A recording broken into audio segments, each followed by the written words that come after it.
So, Hello, everybody. Hello, hello. and welcome to the first public event of the EdTech Circle of Factory Berlin. I am Antonis. And you are?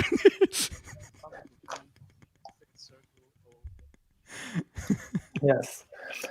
So to get started, I would like to introduce you the purpose why Antonis and I are here today with the two speakers. We both are the co-captains of the Factory Berlin EdTech Circle, and we wanted to talk about back to school because a new semester is starting, and Factory Berlin, for those that don't know Factory Berlin yet, it's promoted as a community of innovators, creators, change makers. But in a nutshell, it's all about the community. The campus has two different locations in Berlin with really nice co-working spaces to collaborate and allow this innovation to happen. Part of the factory also events like this one, for example, today, organized by members that are empowered actually to create circles which focus on different topics that can be product development, but also is in our case, education technology. Then part of what makes Factory Berlin for us so valuable is also that it provides a space for people to meet. This in the pandemic time, of course, has to happen a lot virtually, which brings me kind of to the part of the glue of Factory, which is the Slack channel, where thousands of people, all with similar interests, can communicate on different purposes, exchange ideas, and kind of have a digital coffee corner to replace the current one that's also in the physical space, coffee corners to meet and chat. And that's also where Antonis and I, for example, as co-captains of the EdTech Circle, we like to talk about this topic, which is why we're co-hosting it. We're both very much involved in education technology. And the normal events range from talking on EdTech investments into education itself, e-learning. There's a wide variety. And we have the focus of today with two people also that are members of Factory in different roles. And this is also a perfect example of how and why we enjoy Factory so much. About the two speakers, Tabitha and Manuel, who are joining us today to talk about back to school, will be next introduced by Antonis. Yeah, talking about the topic, back to school. I remember in the previous century when I was still in school, the different things that made me both excited and bored to go to school. I remember I was always excited about learning, so the topics that we were dealing with in school were most of them interesting to me, but the methodology that was followed, focusing on the final exams, mostly focusing on competition between the students, focusing on a very top-down lecture model, that I didn't really find engaging. And that became a lot more apparent later on when I engaged in international youth work and I saw different methodologies in practice. So I was already thinking, hey, what would it look like if the two elements, the two ways of doing education, the ways that are being practiced in formal education and non-formal education could actually learn from one another and be combined to provide an amazing result. Anyway, a few years later, I also joined the factory where I met Benjamin, where I met Tabitha and Manuel. So it is indeed a community of innovators. And on the topic of today, back to school, is it back to normal or should it be back to normal? We've all experienced 2020, so we've all seen the challenges that this has brought to everything, but also to education, where everybody was forced without any kind of preparation or support to move their content and their methodologies online. And to everyone's surprise, teachers actually did that, of course, with a lot of things, a lot of learning points on the way, but they do that. So that's already a happy surprise. So we're here to talk a little bit about what were the challenges in this transition, this vast difficulty of transition. How did people working in education dealt with them? How did they deal with them? And what about those that are already creating the future of education as we speak, and they were doing so before the pandemic began?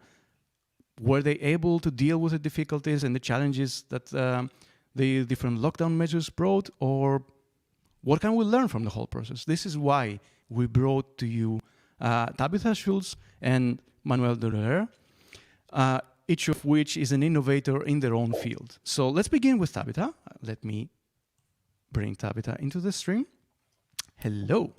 Hello. So we're very happy to receive Tabitha because she is a high school teacher, and she's also having an extra role as an advisor in a new startup, a factory-based startup that is somehow combining coaching with education.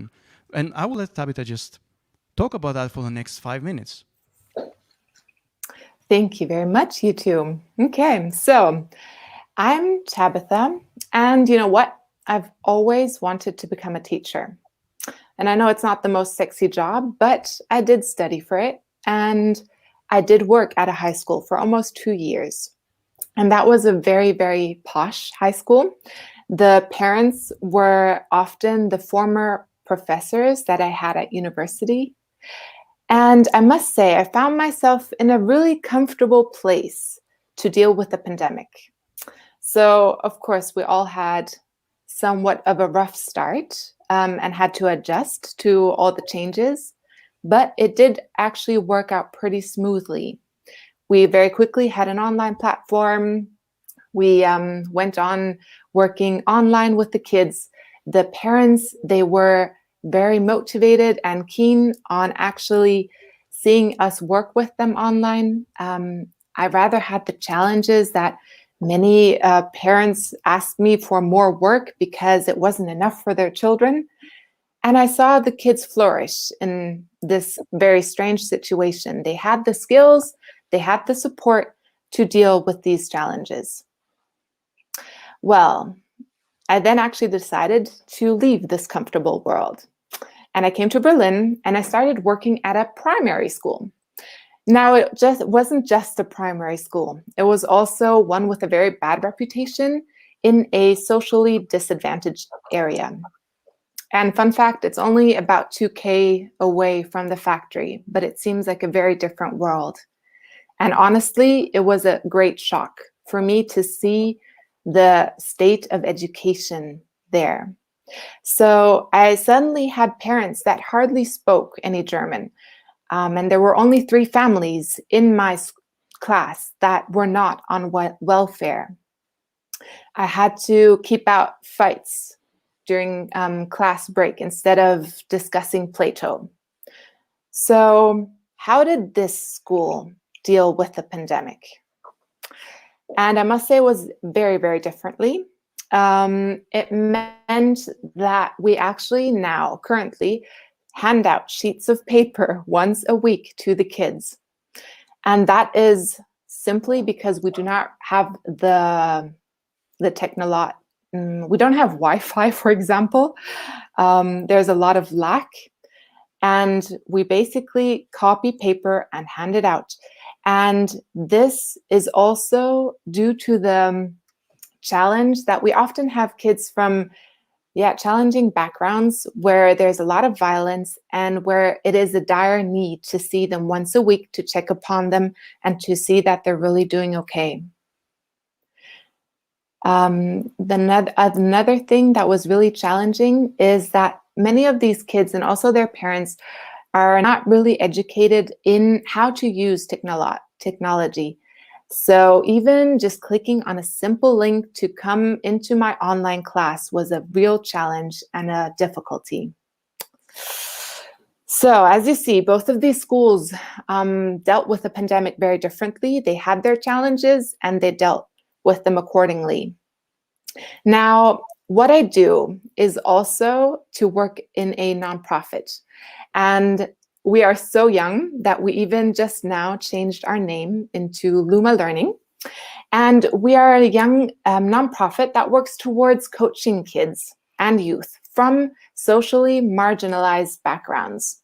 And what we do is that we coach them in their skills, for example, problem solving, so that they can become successful, not only in education, but also in life. And this is a place where I can do what I see lacking in education, in our educational system at the moment. I can build strong and deep relationships. I have a lot smaller groups. I can work individually with every single of these youth or kid. And I can coach them. I can develop their skills. I'm free of the constraint of a teacher, of the role of a teacher. And I don't have the need for grades. So all of this really helps to close the educational gap that I really see rampant in Germany, and helps to bring justice to also these marginalized kids. So this is my insight into how it's currently going.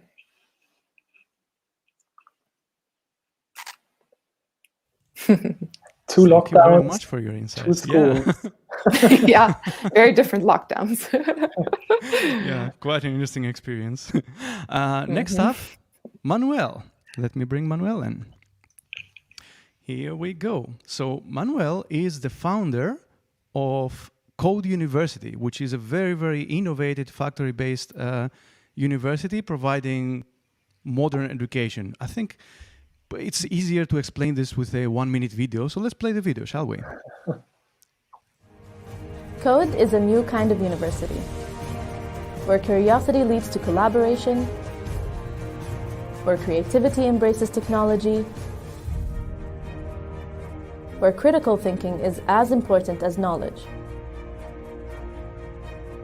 At Code, we learn to collaborate and we collaborate to learn, following our curiosity and working on real-world projects. Because every project is a problem to solve, challenging us to come up with a creative and meaningful solution. At Code, we're software engineers, we're designers, we're product managers, an international community of entrepreneurs and digital pioneers from all over the world, working for a better tomorrow. Together, we don't try to predict the future, we invent it. At Code.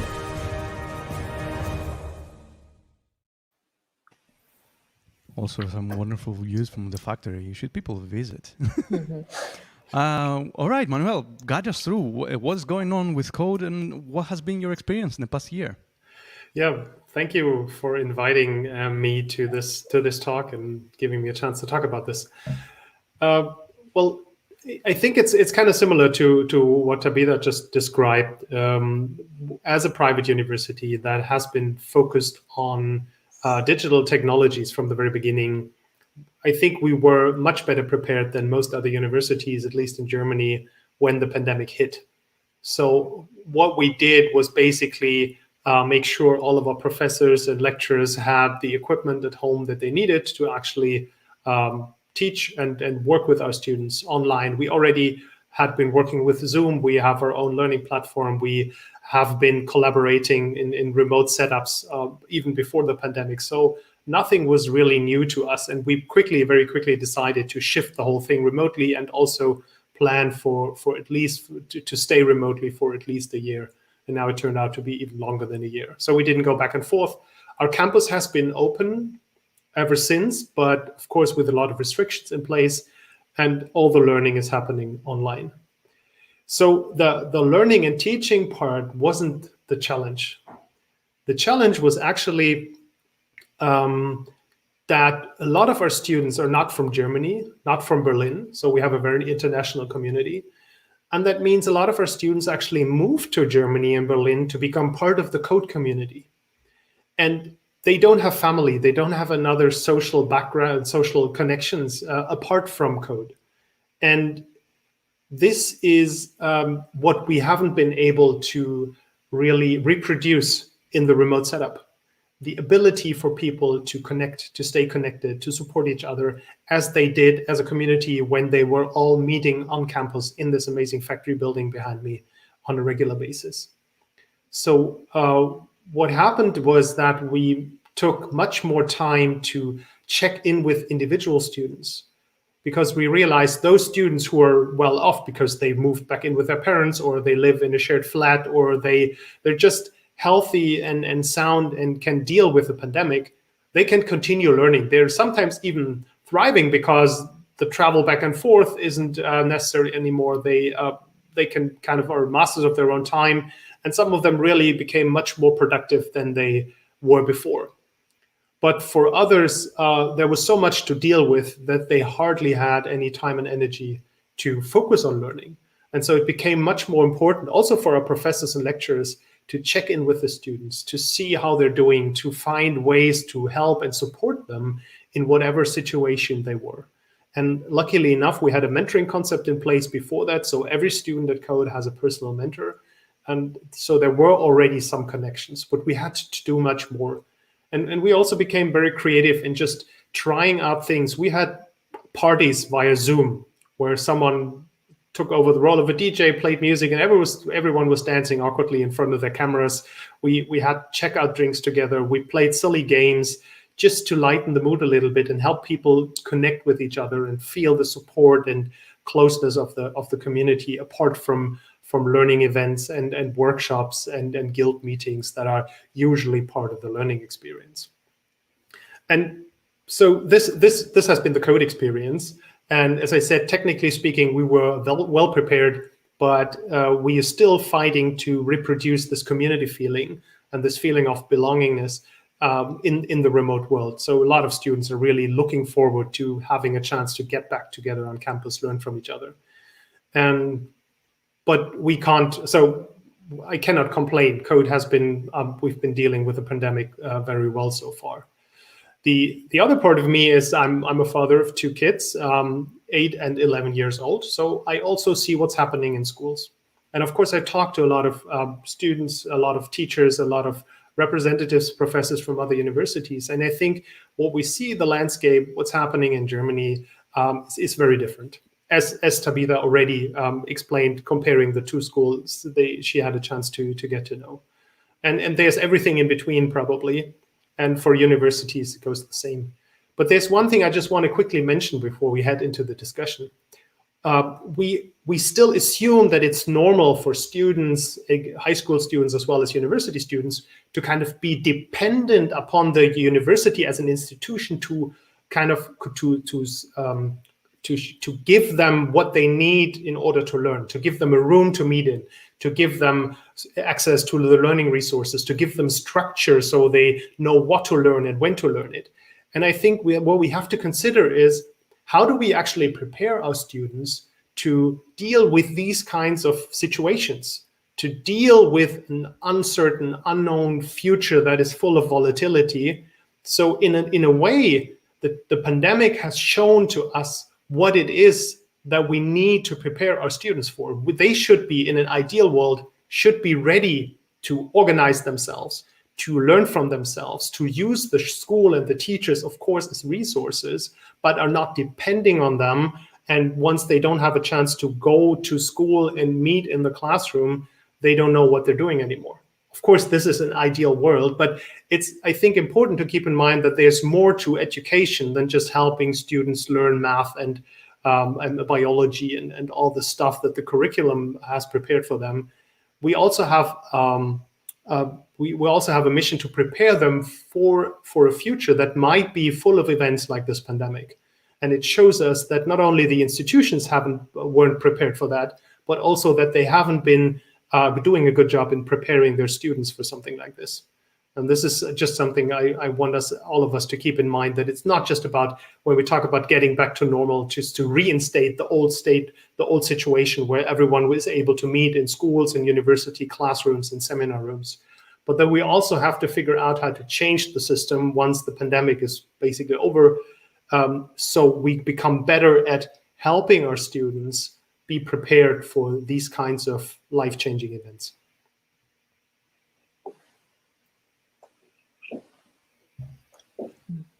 Excellent points from both of you. Thank you very much for your insights. Wow, where to start? So, Manuel, from what I understand, you're claiming that we should not go back to normal. We should actually create a new normal, right? Absolutely. But this is, of course, easier said than done. But what I really think what we have to challenge is the dependency, the fact that our students are so much depending on the institution to work as expected and not have the capability of their own to manage in these kinds of crises, in these situations. And it has been mentioned somewhere, I think, already in the comments that of course, the parents have been compensating a lot. So if you happen to have parents who care, who are at home, who have the time and the energy and also the financial means to support you as a student, you're probably well off because they can compensate for what is missing from the school side. But it should be the students themselves that are empowered, that at least when they're graduating, have the ability to get along in these kinds of situations. And I think that's even as a learning goal, as an educational goal, that's missing from most of the curriculums that I know of. So this should be part of our considerations when we go back to some new normal. I'm getting hints of some inherent inequality in the system. Tabitha, what's your opinion about that? I think I just really agree with what Manuel just said. And I feel the problem is that this is an attitude that we also raise in kids, in families, right? It's that we teach them to depend on us as a teacher, as an institution. And that really needs to change as we see this current situation. And I would really hope for a real change, in a sense that the focus would shift towards raising kids and youth that are skilled, that really have skills that enable them to learn for themselves, simply organizing themselves. This is something you have to learn. You are not born with it. To work independently, to solve problems, to think creatively. All of this, I think these are skills that are very, very necessary. Also considering the future, that is ahead of us. Thank you very much. At this point, I'd like to say that for the audience watching us on YouTube, you can leave your comments below and we see them live, so we are more able to react to them like that. So please listen up to Manuel and Tabitha and leave your comments so we can react to them. Yeah, I wanted to reflect on what you both, Manuel and Tabitha, have said, because I myself had the pleasure of unknowingly study in the Netherlands with problem-based learning. And it was not my intention originally. I didn't choose to go there because of that, but I was able to experience a very interesting pedagogical approach with a mentorship program already and everything. And reflecting on this experience today, I keep remembering the days that they were emphasizing universities there to give you a tool belt, not knowledge that you can find on Google. And I think this very much applies to what you both are saying, that we need to equip the students with the skill set to learn and to be their own kind of their own creators of what they want to learn and experience. And the teachers might have to have a different role. And having said that, I would be curious to hear how you both might change the curriculum long term, because I think it's a very good point of having a change there and being ready for the next pandemic, because it might not be the last one. So you already mentioned that there should be more independence. What are some of the things you might have tested, right, and that were very positively received by students and that could be kept in the future? Who would like to react to that? I'd be happy to. So what we see in our students, and I think, Benjamin, if you've experienced this, you can probably you understand what I'm saying. Problems. So we have problem-based learning and project-based learning. So there's different ways students experience learning. And problem-based learning means someone sat down, an educator, someone with a pedagogical background, and really carved out in details a problem that is designed for students to learn something that very specific. So have a very specific learning outcome.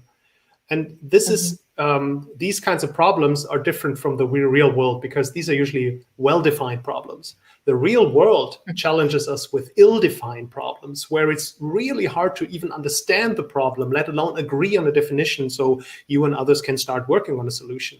And this is the gap between just having knowledge and seeing a problem and apply a certain method you've kind of learned to the problem and understanding these kinds of fuzzy and ill-defined problems that you encounter in the real world. So for us, project-based learning means basically challenging students exactly on that level. Every project that they want to work on starts with a very rough idea. And the first challenge for the students is to figure out what the hell it is they actually want to achieve. And I think this trains them in understanding how you come up with a problem or an idea, how you shape it into a real project, how you agree on a definition, how you figure out who your customer, target audience, whoever is, and then start applying possible solutions. We have one saying that is fall in love with the problem, not the solution. So you should spend much more time understanding the problem and trying to figure out how to approach it, how to describe it, than heading towards the solution right away. But this is the solution part is usually the focus of every educational system. And I think this understanding how to approach problems, how to see and discover them in the first place needs to be part of our educational concepts, for example. Yeah, and is there a biggest challenge than, or a biggest series of challenges than the ones that appeared in 2020, or did they actually reveal challenges that were pre-existing and exacerbated them? Tabitha, what do you think about that? Okay, sorry, I was just thinking about the question that Benjamin still posed. Just one or two thoughts to that. I think I would really appreciate if the future would be more, would blend the subjects more. And I think this goes very well with Manuel, what you said, that it's a project or problem-based learning. And that I think works if it's organically and organic, and that the subjects are more intertwined, which is how life works. And also this would enhance meaning. I think it's really a large problem that often students feel what they have to learn isn't very meaningful. What am I going to do with this in my life later on? And it's a legitimate question. So why should I care? Exactly. Okay, small anecdote to that. My sister once asked her math teacher why she should have to learn this specific, formula. And his answer was, in case you would ever have to build a bridge, she would need this. So, that doesn't really help. And I think learning should be meaningful and would then help again to motivate kids. Yeah, those were just some thoughts. Yeah, well, anecdote from my school, and this is an example I bring frequently in education-related discussions. The subject of history, the way it's been taught, at least in my case, most of the years, I remember one that was an exception, but most of the years, it was horrible. And the main reason was that this question, why am I learning this, was not properly answered, ever. And the methodology suggested that the end result is just to pass an exam on remembering dates and names when it comes to history. I never understood in school why history matters, because I never actually learned to critically evaluate why this particular choice of this particular individual resulted in this thing happening in history. Now I love history as a topic, but because I do it for the sake of it, for me trying to understand the concepts behind the decisions being made. So I don't know. Do you have any reaction to that? Because it's really focusing on the why question. I think this is where all serious learning should start.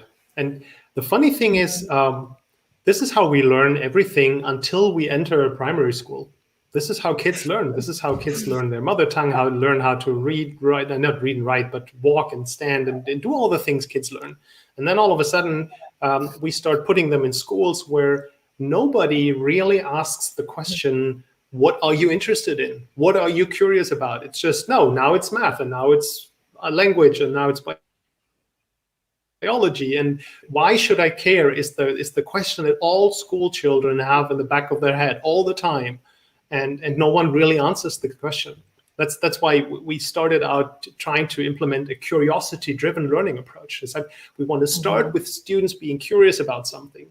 And of course, curiosity requires some understanding, some knowledge. I can't be curious about something I know nothing of, but this is our job. We want to challenge our students. We want to present them with interesting problems, with ideas, with things that are out there that challenge them to understand what's going on, and then start figuring out what they want to contribute, what they want to play with, explore, and do stuff.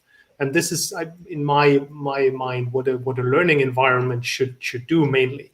Not focus on teaching stuff that is predefined, but challenging and inspiring learners so they become curious about things and then start learning on their own.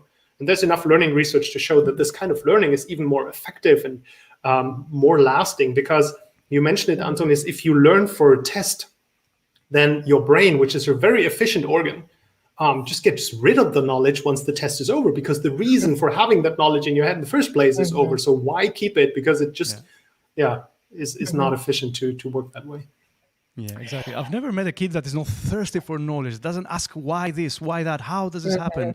And how is this curiosity eliminated once you enter school? Yeah, I think it's because of the methodology. Tabitha? Yes, I just thought that it's really interesting what you're saying, Manuel, and it's, I think, scary for our current educational system, because it poses that the role of the learner is a radically different one. It's a learner, who is independent, who is on eye level to me as a teacher, and those are attitudes that we do not see and find nowadays. Me as a teacher, I top down decide who you as a learner are and what you have to say or not, when you're allowed to go to the toilet or not. And I think that is quite tragic, because we do find that children have such an innate motivation and curiosity that drives them. And we could, I feel, trust more into this curiosity or motivation, let's call it, to actually drive them to where we need them to be, or what helps them. Yeah. Couldn't agree more. It is scary, and this is something that our professors experience every day, because they're exactly in the situation that a normal professor would never be in, that they're confronted with questions by students that they don't have an answer for. Usually a teacher, professor is always the expert in the room. And in these situations, you have to admit to students that you don't know something, that you have no idea what they're even talking about sometimes. Because our professors come to us and say, there's this new technology, I've barely heard of it, and now they start working with this, and I have to try to keep up with what our students are knowing. So totally agree, it is scary. And the other scary thing from an institutional perspective is you have to let go of the idea that all the students who graduate from your school or your university have a similar competency or profile, because they of course choose different paths. They are curious about different things, and I think it's totally fine, but it's not standardized anymore, and it's harder to control. And there's already the question in the chat on how do we actually assess these kinds of learnings if it's not the standardized testing of existing knowledge.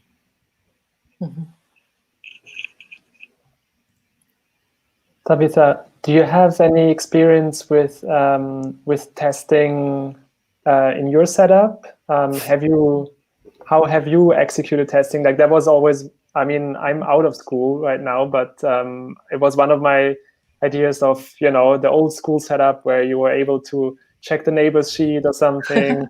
Now you do the test maybe at home in the laptop. What has your setup been for doing tests with students? Okay, so I hated grading, and I hate grades and giving them.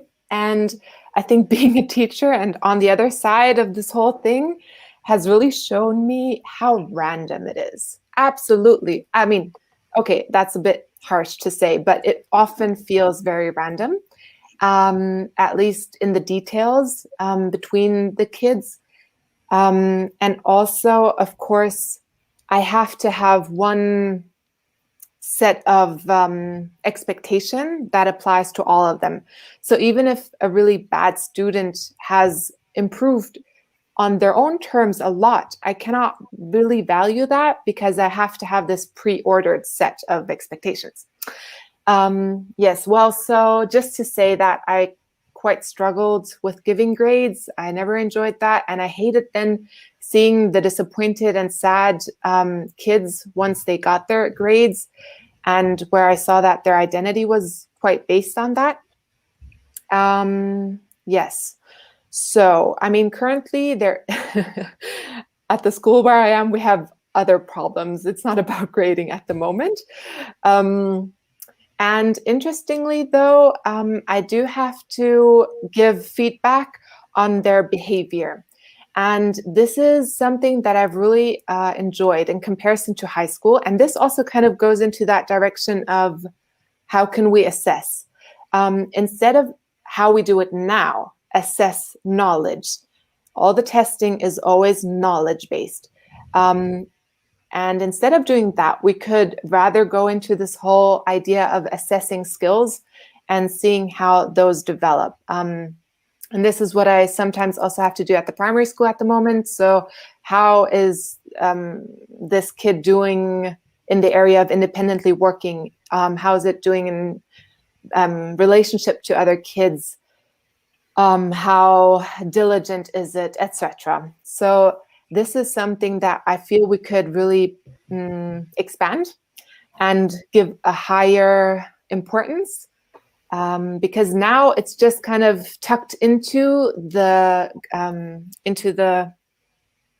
Zeugnis.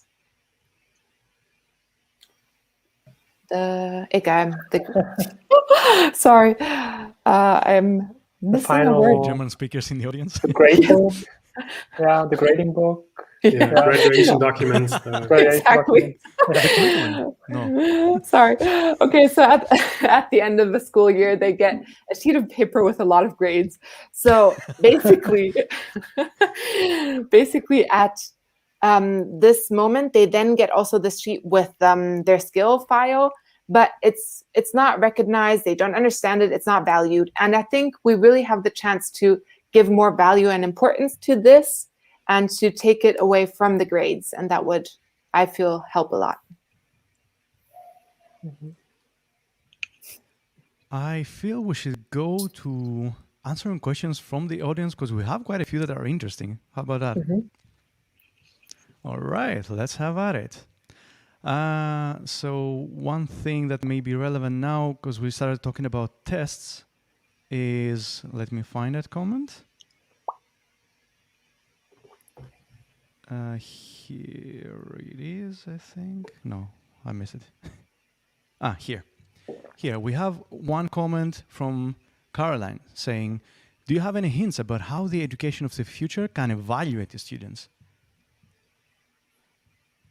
So, this is any reactions to that? Yeah, this is a super hard question.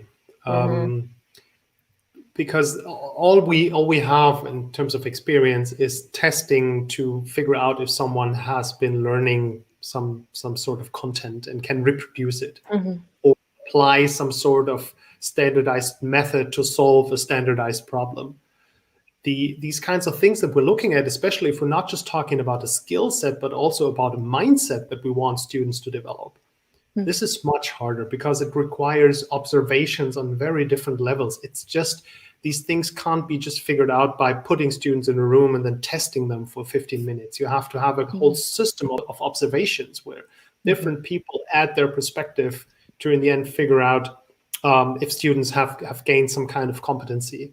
And what is still missing then is the competency from the students to judge their progress. So what's called metacognition, so the understanding of where I am as a learner, what is it that I have known, that I have learned and that I know, and what is it that I have not learned yet and I still have to know. So figuring out where am I on the novice expert scale, basically. All this is not possible in our current assessment systems. And if we talk about universities struggling with the corona pandemic, one of the biggest things they thought they were struggling with is testing, because they still have these standardized tests. And then they did a lot of things to prevent students from cheating. Students were forced to have a second camera in the room that was filming their setup, so the professors would see if students had any existing other documents or a second screen, and it was ridiculous. For us, we only basically have oral tests, which is a conversation between a student and a professor, where the professor tries to figure out what the student knows, and the student has to demonstrate not only that they have certain knowledge, but also that they know how to apply this knowledge in a meaningful way, usually demonstrating by using the project they were working on or something similar. So it's always a conversation. And one thing that we've realized is that the assessment, if it's such a situation, it themselves becomes a learning opportunity, because you get valuable feedback from the professor about where you are on the novice expert scale, what you already mastered and what is still missing. So you go out there usually not just with a good or bad grade, but much more important, with qualitative feedback about where you are on your learning journey. And hopefully you're motivated to then go ahead. But what we realize is this requires a lot of resources and attention from our professors. It's much easier to go to 500 standardized multiple choice tests than to have 500 conversations with students and trying to individually understand where they are on their learning journey and give feedback that they value. You touched on it. If you have to focus on the quantity instead of the quality, then of course it requires a lot more resources, but shouldn't it? It should, and I think it's worth it. Yeah. Ben, you were saying? Yeah, I just remember also we had like semester exams. There was the same exam through semesters, and you had to achieve a higher score through each semester. And then you had to have a pencil, nothing else, because otherwise the machine couldn't read it, right? And that, I think, illustrates the problem isn't really the assessment, but it's more the how we actually do the assessment, because by rethinking how you can still check the knowledge, there's many other ways. But I think we're still sometimes so fixed on the old way of doing assessments, the way we kind of, it's black and white, like you check the yes or no, and that is kind of the final grade that gives you the value at the end of the school year.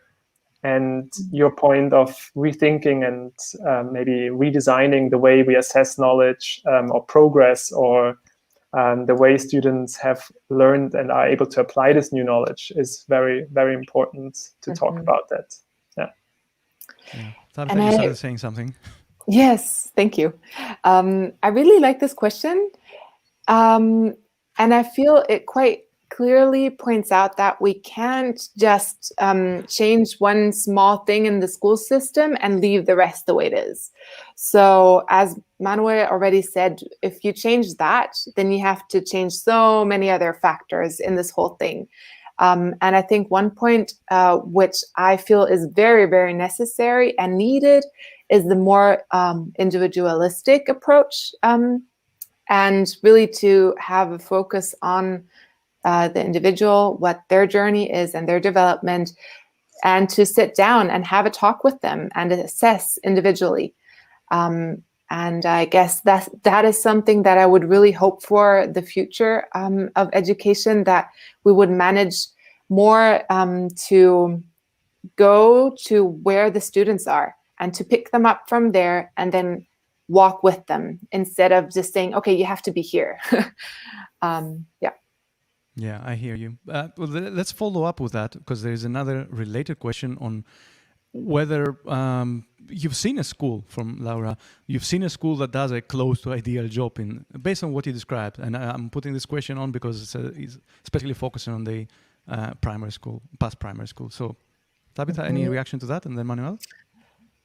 I would love to get to know more of these cool schools. I know they are out there. I have heard stories, I've heard of examples, but I haven't gone into deep research or that I've really seen them eye to eye. So yes, that's why I would say they are there. The ones that I find that come very close to what we've been talking about a lot now are the ones that have a more, let's say, alternative approach, which goes into the direction of Montessori. Yeah.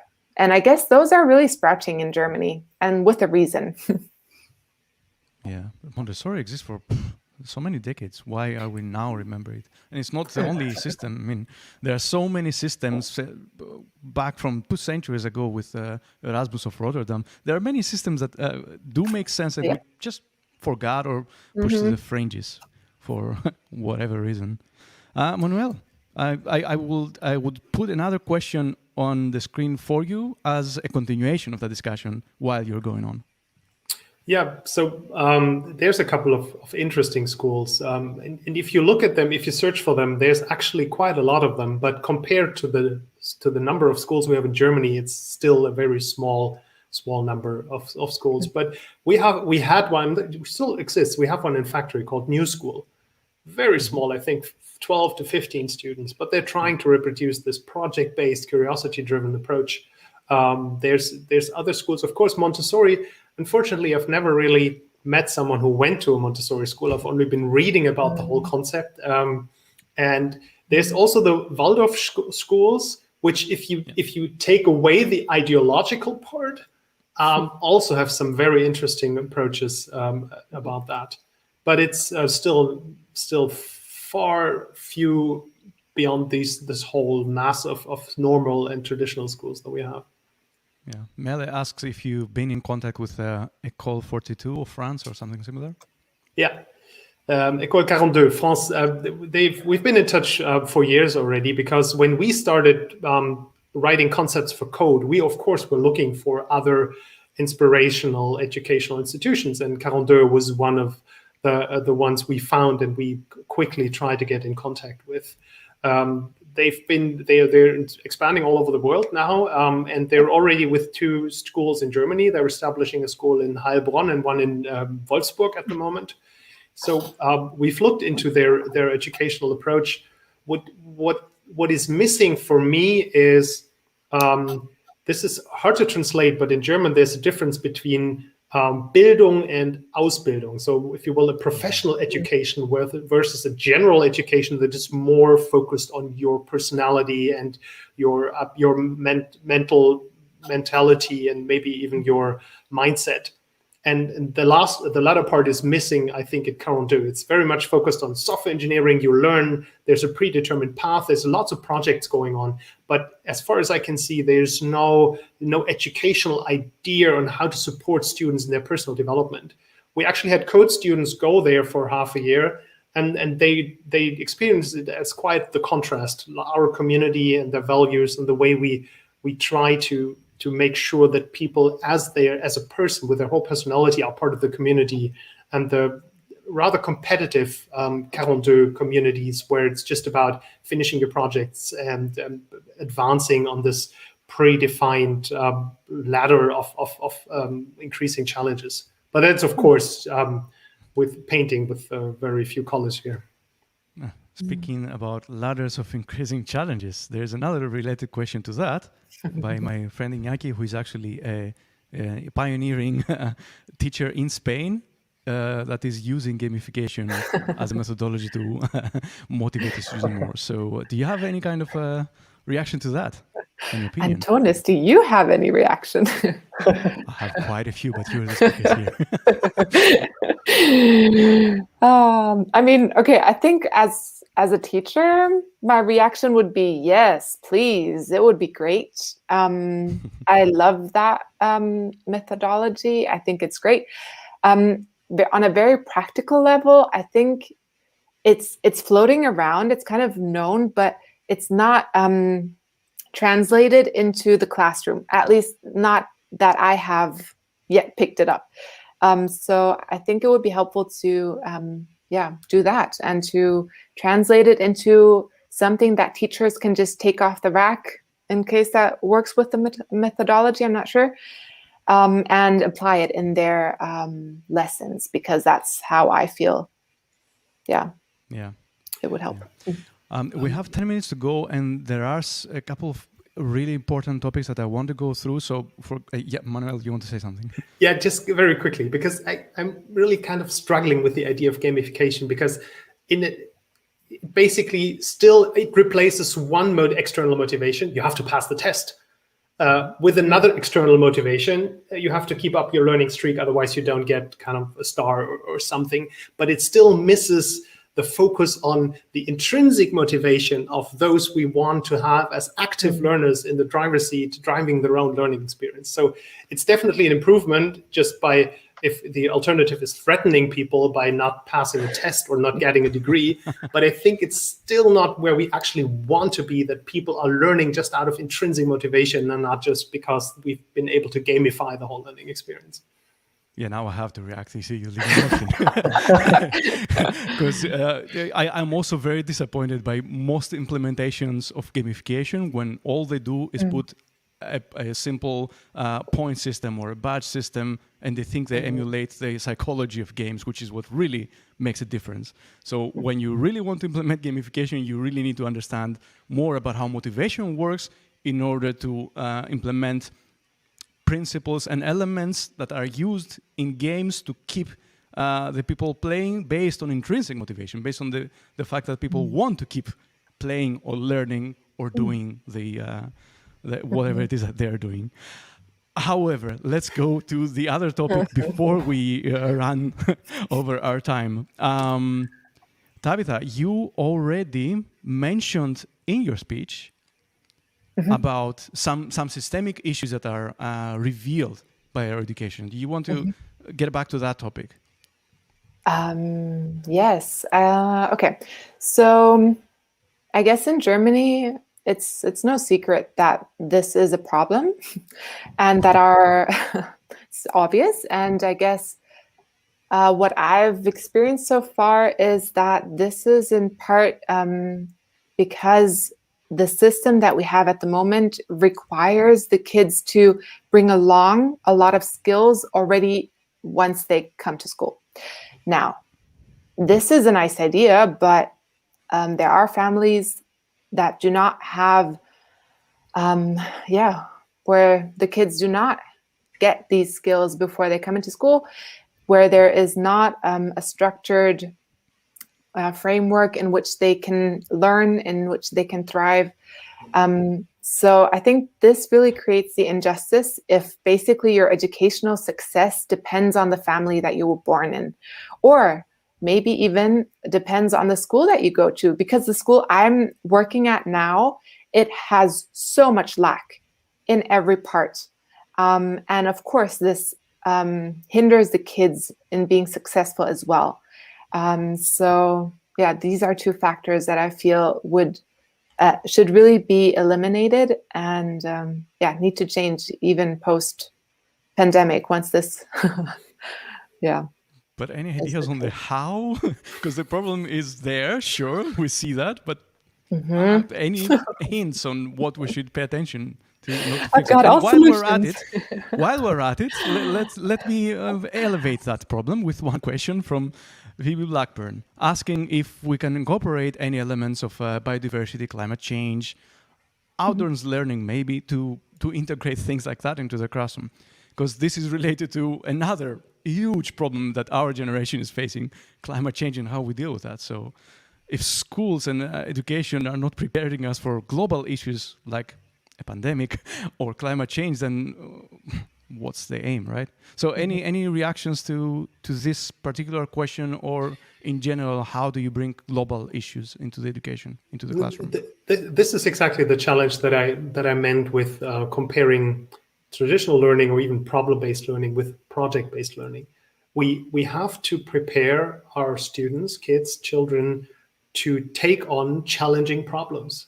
So we have to help them develop the mindset and the skill set. And it really starts with the mindset, because the first thing is you have to see yourself as someone who's actually capable of addressing these kinds of huge challenges, who's to contribute something to a problem no one has solved yet. And this means you have to have a high level of confidence, and you even have to have something called self-determination, like this self-efficacy, the experience that you can make a difference. This should be provided in a school, in a higher education environment, the chance to experience yourself as someone who can make a difference. And this gives you the confidence to take on new problems and experience yourself again as someone who can make a difference. And using the tools and the knowledge that you have, I think it leads to someone having the mindset, at Code we like to call this the pioneer's mindset, someone who has this confidence, the self-awareness, the critical judgment, the entrepreneurial spirit to kind of take on these huge issues. And of course, also the curiosity, the genuine curiosity to actually understand them first, because there's a lot of studying you have to do until you can actually start working on a solution. This is, again, falling in love with the problem, not with the solution. Otherwise, you build a solution without having understood the problem. So this is where everything comes together, for me at least. So it does require empathy and confidence, right? Oof. We have 5 minutes to go. I'd like to ask for your final remarks before we have to close. I mean, we could go on for hours. I really like talking to you and discussing these incredible topics. But yeah, your final remarks before we close this. Your final message to the audience. Well, I'll go first. So I think it's obvious that something has to change. And I really hope that this will be the case and that we will manage to translate that into our system.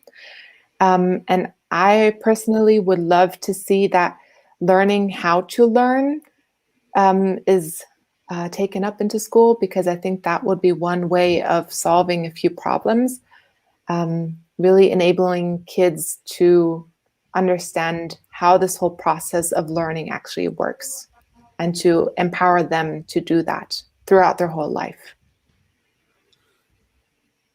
Nicely said. Manuel?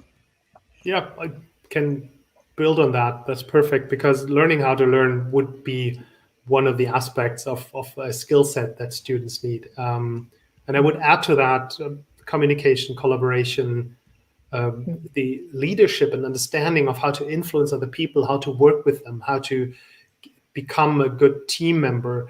And this leads to a whole set of learning goals, of competencies that are not addressed in today's curricula and that don't play a huge role in curriculum development or in assessment. So what I would wish for is discussions within education on how to implement these learning goals, these development goals, into the existing system, to give them room and attention and make sure that students and teachers and professors understand that in the end, these things will be much more important than if you paid attention in math class or if you have understood how databases work. Because this is knowledge that you can, if you have the right mindset and skill set, you can always acquire if you need it. If you've learned how to learn, if you can motivate yourself, if you can structure, if you can take responsibility for your own learning, there's not a lot you have to have learned before that. You can all learn all the things. When the internet is such a gift in this regard, because all the learning resources are out there.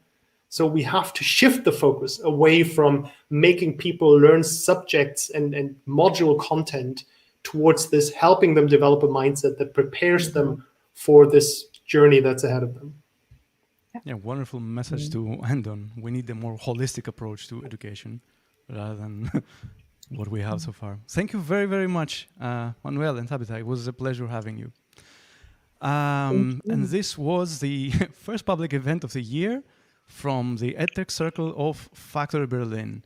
Remember this name, Factory Berlin. Look it up, join, and you'll be able to talk to Manuel, to talk to Tabitha, and talk to the two of us who are currently the captains of the EdTech Circle. If you join the factory, also join the EdTech Circle. Yes. Thank you very much to the audience for attending and asking your questions and comments. The video will remain, the recording of this video will remain on YouTube, so keep leaving your comments. We'll be able to see them afterwards and take them into our next EdTech coffee that we're having next Friday with our members. So thank you very much, everyone, for participating. Yes. It was a pleasure. Thank you for having us. Yes, thank you so much. Thank you very much. Bye.